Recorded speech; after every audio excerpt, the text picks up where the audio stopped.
In life, we often find ourselves walking paths laden with uncertainty, doubt, and fear. We make choices that sometimes lead us astray, and in those dark moments, the idea of redemption and second chances feels distant, almost impossible. But love, in its truest form, has a way of enduring even the harshest trials. This is a story of love tested by time, betrayal, and separation. It's a story of two souls who, despite the chaos that life threw at them, found their way back to each other. This is a tale of forgiveness, resilience, and the belief that love, once found, can never truly be lost. November has snuck its way into the landscape, and summer is a memory that still hurts in the telling. Deathly winter stalks the unsuspecting days, just a little further along the path of life, and the idea of rebirth is just that, an abstraction that does not yet belong in the world. There is a chill in the air, but it is not yet cold. The old church is drafty, and the gutless heating pipes fight a losing battle against the belligerent rock foundations. The modern world is of no interest to this ancient place. The old stone bones are about the values and truths that endure, uncomfortable truths that the whispering cold reminds us of. And yet, I am hot and clammy. I feel the cold jostling me, but I am my own weather system right now. I am a one-man storm, and the storm sets me apart, even as I smile at the people filing in, even as I watch as those people are forced to shuffle to their seats by the narrow spacing of the pews. I have watched this odd shuffling dance any number of times, but now I see it anew, and it holds more significance to me. Another lesson the church bestows: ritual and habit must be observed in order for each and every parishioner to listen carefully and accept the truth into their receptive hearts and minds. They need as much of it as possible, as their return to their comfortable, modern lives and the conflicting habits and rituals that await them there will throw them back upside down, and most of what truly matters will spill out of them, and they will slot straight back into the sinning groove. Again and again, I smile and nod. I feel awkward, and my awkwardness is heightened by the rivulets of sweat on my forehead and running down my back. I shrug my shoulders, but this only makes it worse. My shirt sticks to my damp skin, inviting a cold draft in. Not wanting to draw attention to my fetid state, I leave my forehead. Soon enough, it gets too much, and I'm dabbing my forehead with my hanky. "Not long now," says the vicar. I repeat the nod and smile, but I hate him for his attempt at reassurance. I know his words are kind, but now I am focused on the time. I know it will drag, and in that drawn-out expanse of time, I will contemplate everything to come and all that has been, in a frenzy of panic and doubt. What if she does not come? "You're all right, son. This is my best man and my best mate." He places a hand on my shoulder and squeezes. He's not a demonstrative man. Neither of us is. But he seems to know this is called for. It's as though he's read my mind, and I have no doubt he has. We've been friends for so long we get each other, sometimes better than ourselves. "Thanks, mate." We exchange a look that is worth 1,000 words. He's been there for me no matter what. We can say anything to each other and know we will get a fair hearing. Neither of us is perfect, and that's where we're most comfortable. It's still a relief to be reminded that it isn't just me. There's someone else who struggles to find a place in this strange world. Someone who gets annoyed and frustrated at how broken everything is, and then turns that around on themselves, terrified that we're the ones who are broken. After all, everyone else seems to be getting along just fine.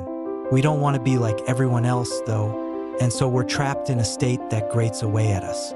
Fighting the good fight until we retire to our corner and go through the plan we have for the next round with the one friendly ear we've found in this world. Even my best friend's presence isn't of much help to me here and now. The church is a rarefied environment. I cannot bring symbols of my own faith here. The graven images that surround me are washed clean of any meaning or use. I am alone in this moment, alone with my thoughts and memories. Standing before the congregation, I judge myself and find a great deal of lack. I am having an existential crisis. What am I doing here? I try this thought on for size and it cuts deep. I loathe my arrogance and blind faith in my ability to make something work. Is it really about grinding out a result? I feel the weight of another mistake upon my shoulders. That weight is the only thing keeping me here. I call myself a loser, and I lie to myself in order to feel a pain that might just make the laboring seconds chivvy along. I tell myself that I should have thought all of this through before now, that it's too late in the day to be having second thoughts now. Later, I'll have a word with myself. Second thoughts typically arrive at the last second. That is their very nature. I cannot go against nature, not even in the house of God. I try to remember the good times, but to get to the best examples, I have to traverse a dark swamp of painful memories. I haven't allowed those dark times to define me, but they are there and a part of me all the same. By rights, I shouldn't be here. I really shouldn't. I've been here before. Not this exact place, but in the same situation, doing the same thing. The déjà vu of this moment pains me, and I fancy there is shame within that pain. There was a time when the church would not allow this. Promise is a promise, and once broken, there is no going back. The lowest and grimmest level of hell is reserved for the betrayer.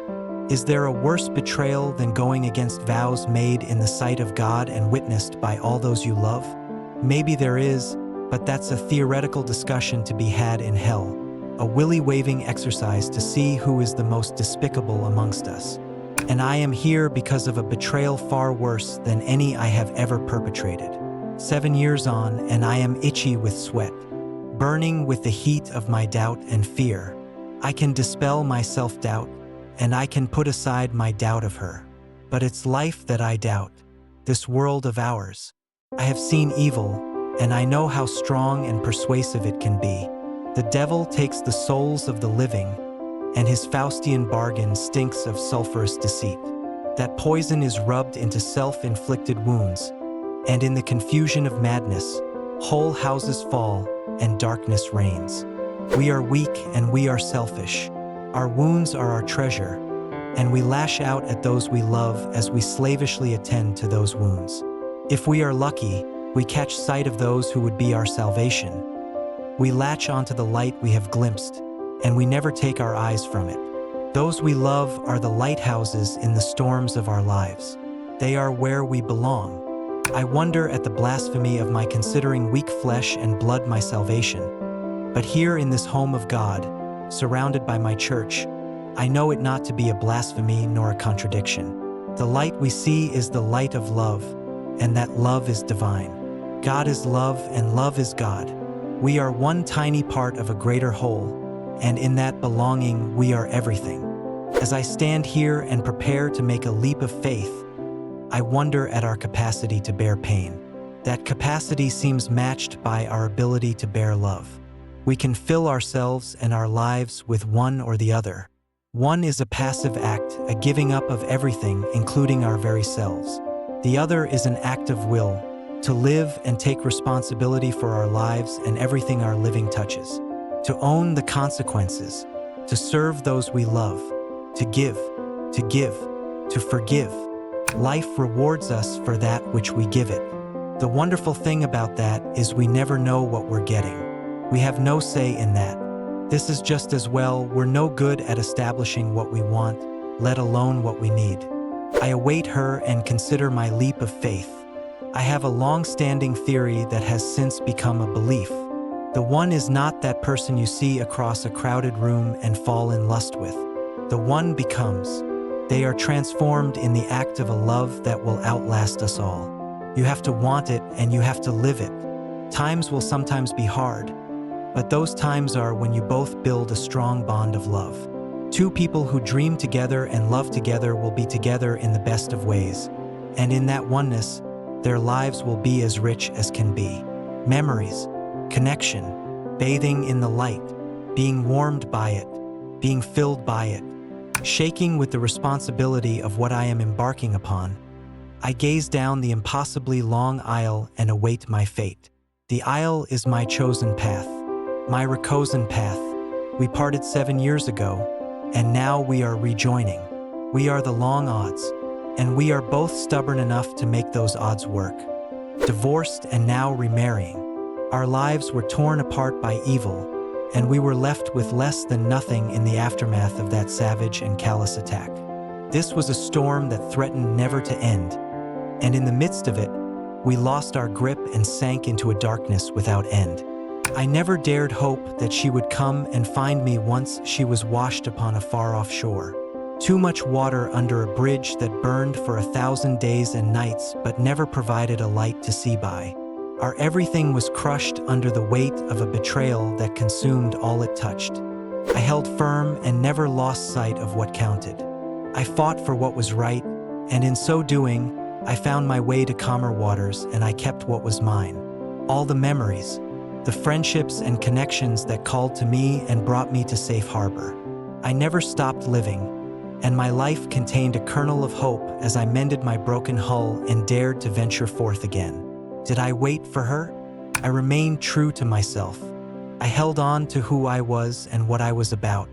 My light shone, and I knew that she would see it if she ever dared look up in a courageous attempt to climb out of a trap made for her by an embittered and twisted soul.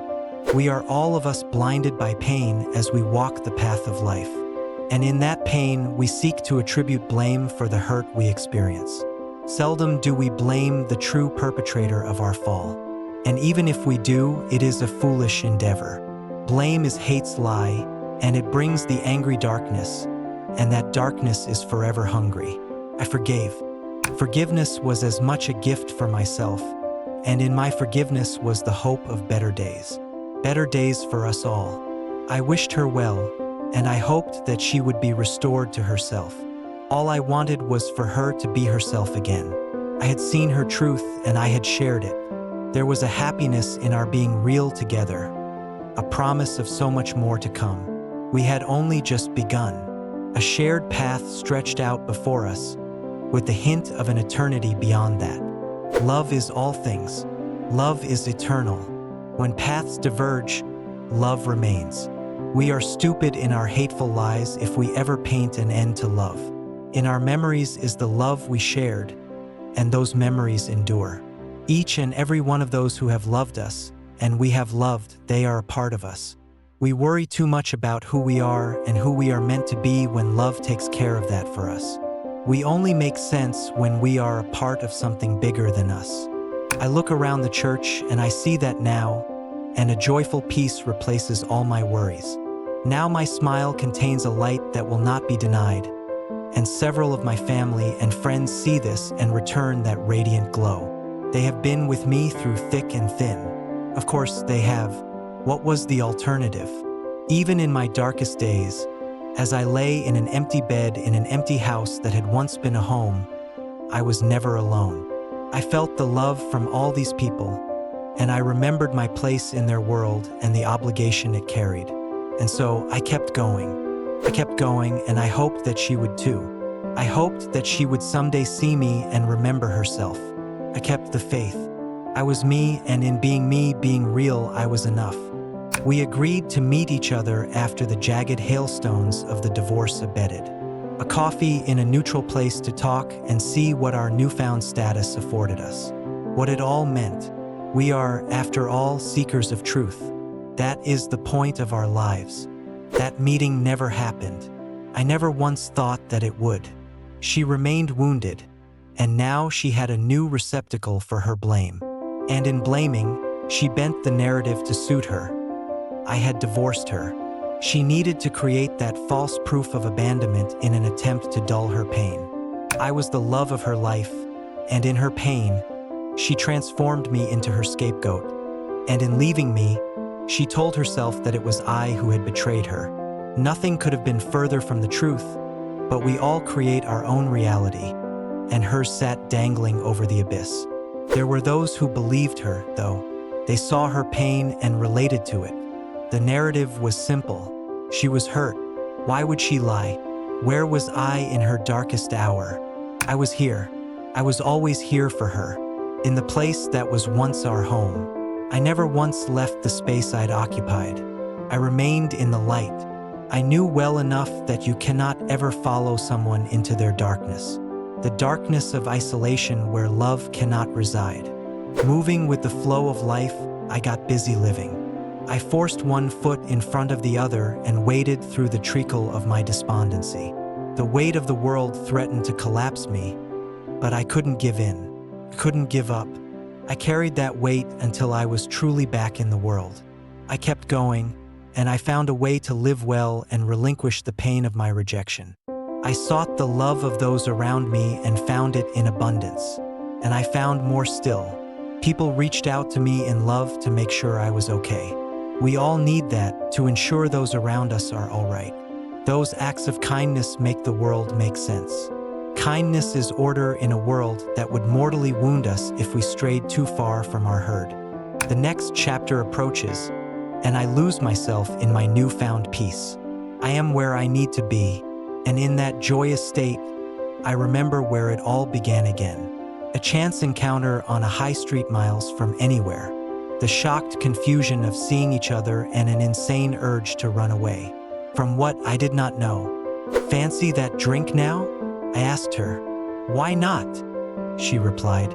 I pointed to the coffee shop across the street. She smiled. I'd rather have a G&T, she said, nodding toward the pub beside us. Dutch courage, I said, returning the smile. She shook her head, and once we had our drinks, she raised her glass, and looking me in the eye, said, more a celebration. That was when I knew. And now, as the doors to this old and drafty church open, I shiver with the chill of anticipation, and as I see her appear, I cannot hold back my tears. I don't even try. My best mate wraps his arms around me, and hugging me, he says, all's well. All's well that ends well. It ended, and now there is a new beginning. They say that love is better the second time around. I don't know about that. I don't know how that accords with love's eternal nature. What I do know is that she lost her way and went through hell. But now she's here and we have a second chance. Another chance to walk the path of life together. I take her hand as she arrives at my side, and I squeeze it. I will never let her go, and I know she will never let me go again.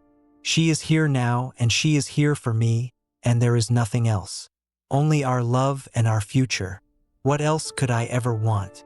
And so, as the sun sets on one chapter and rises on another, this is not just a story of love lost and found. It is a testament to the enduring power of forgiveness, hope, and resilience. Life may test us, tear us apart, and challenge our faith in everything we hold dear. But in the end, love has a way of bringing us back to where we belong.